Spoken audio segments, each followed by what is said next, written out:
নমস্কার বন্ধুরা, আহারে বাহারেতে আমি কেকা আপনাদের জন্য এনেছি দুর্দান্ত স্বাদের ভেজিটেবলস শীতকালীন খিচুড়ি। তার জন্য নিয়েছি গোবিন্দভোগের চাল আর মুসুর ডাল সমপরিমাণে।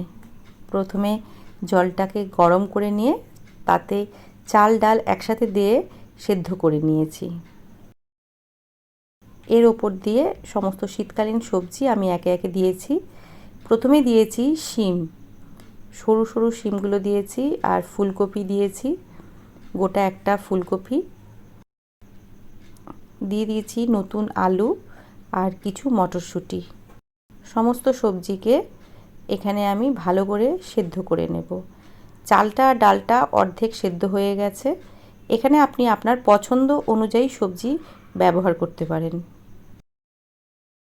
খুব সহজে এই খিচুড়িটা হয়ে যায়। এর ওপরে আমি দিয়ে দিচ্ছি পরিমাণ মতন হলুদ গুঁড়ো, নুন।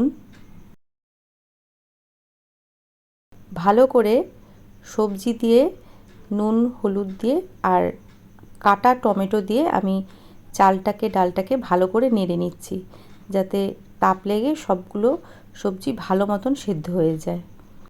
এটি খেতেও যেমন ভালো এবং এটা একটা হেলদি একটা খাবার, আর শীতকালে এর সবজি দিয়ে এটা খুবই টেস্টি লাগে।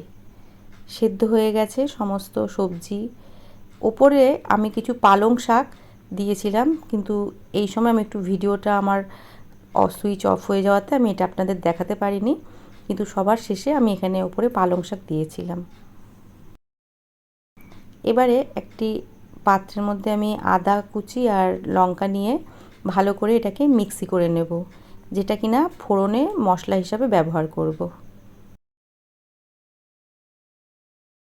কড়ার মধ্যে এখানে আমি সর্ষের তেল ইউজ করেছি। আপনি সাদা তেল ব্যবহার করতে পারেন, তবে সর্ষের তেলে এটার টেস্ট আরও বেশি বেড়ে যায়। দিয়ে দিয়েছি ফোড়নে শুকনো লঙ্কা, 4টে গোটা শুকনো লঙ্কা আর সাদা জিরে, 4-5টা তেজপাতা। ভালো করে এটাকে নেড়ে ফ্রাই করে নেব। সুন্দর গন্ধ বেরিয়ে আসলে আদা আর কাঁচা লঙ্কার যে বেটে পেস্টটা তৈরি করেছিলাম সেটা দিয়ে ভালো করে কষে নেব। ভালো করে কষা হয়ে গেছে। এরপরে এই ফোড়নটাকে আমি পুরো এই সেদ্ধ খিচুড়িটার ওপর দিয়ে দিয়ে ভালো করে এটাকে নাড়িয়ে নেব। রেডি হয়ে গেছে আমার খিচুড়ি। ওপর দিয়ে সামান্য ঘি, গরম মশলা পরিমাণ মতন মিশিয়ে নিলেই তৈরি হয়ে যাবে ভেজিটেবল সুন্দর স্বাদের সবজি দিয়ে খিচুড়ি।